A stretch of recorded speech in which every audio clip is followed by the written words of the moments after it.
antique hardware, plumbing, light fixtures, more doors, and we really know what to do with at this time. A lot of molding and glass back there, and really just sort of all ended up in the landfill had we not existed. So we keep an estimated 3 tons of materials out of the landfills every day. As a result of the storm, we put about 35 years worth of materials into our landfills here in Southeast Louisiana. So in terms of our space, we're operating in the year 2045, which is a very scary thought. On top of that, the Department of Environmental Quality, which is kind of the local EPA here, they listed a lot of the regulations that are from the government. So also you have toxins going in there, asbestos-containing materials, ugly and asphalt, that these landfills weren't originally built to accommodate. And 5 years later, regulations aren't back on the books, and they're definitely not being enforced at that either. So anything that we can keep out of the landfill, that's our goal. In terms of what volunteers do here, well, 70% of our funding comes directly from our sales.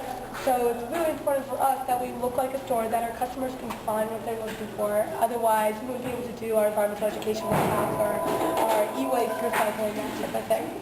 So volunteers help with the measuring and getting dimensions on all the windows and the doors, deconstructing the doors, so taking the hardware off of that as well so we can sell that separately.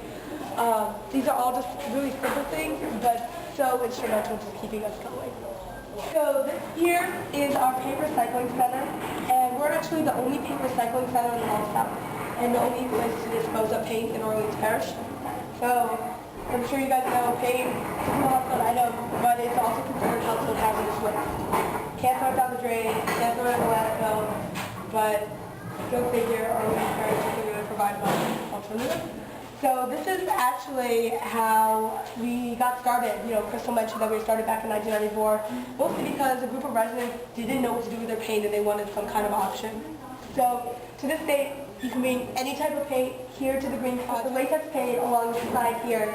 This is actually our own 100% recycled paint.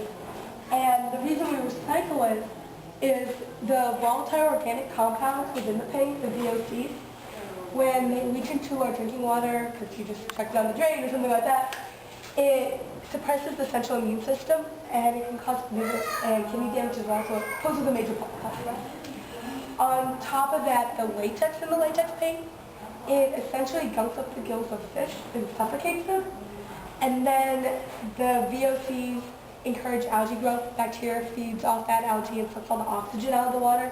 That's how you get those massive dead zones here on the ocean. Most of these windows here have been taken out of homes because people are putting more energy efficient windows in, which is great. Our mission though is to keep them out of the landfill by selling it back to folks. So essentially we're putting it back into people's homes. Granted, a lot of people that will buy it because they probably aren't going to buy energy efficient windows, but it does create this question of what is the most environmentally responsible thing to do here? There's not a clear answer. It's kind of a catch-22. The most we can do is really try to encourage folks to not just see these as a window, but maybe as a potential coffee table or as a picture frame, some form of repurposing that can change its original use.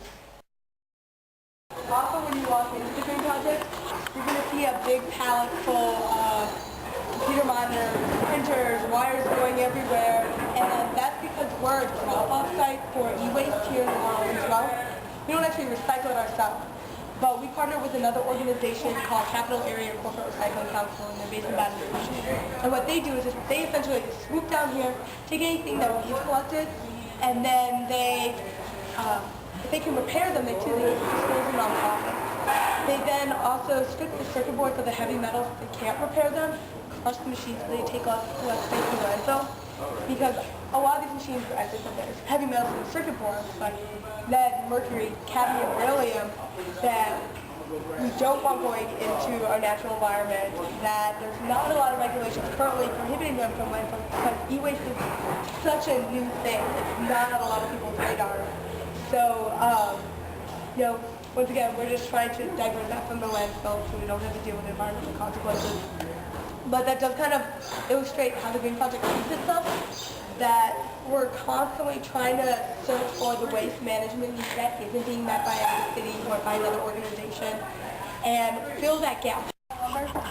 But we also have the other half of what you need to build and maintain your home. We have, I guess our toilets have moved, but we still have some tubs here. A lot of wrought iron, a lot of bricks and roofing material. And we get a lot of historic material in here as well. So the Historic District Landmark Commission, HDLC, is the organization that governs all the historic neighborhoods here in New Orleans. It's a huge part of our economy, of our tourism. And they have their codes that everybody has to maintain their homes by, which is great because it preserves the historic authenticity. It's also really expensive to maintain your home to those codes. So for a neighborhood like the Marion, not too much of a problem, but the St. Roch neighborhood where we're here is largely a different economic bracket. Folks do struggle to maintain their homes to these standards. So if you can come to the Green Project and find historically appropriate material, I mean, the only other option is to just let your home fall into disrepair. I don't want that either. So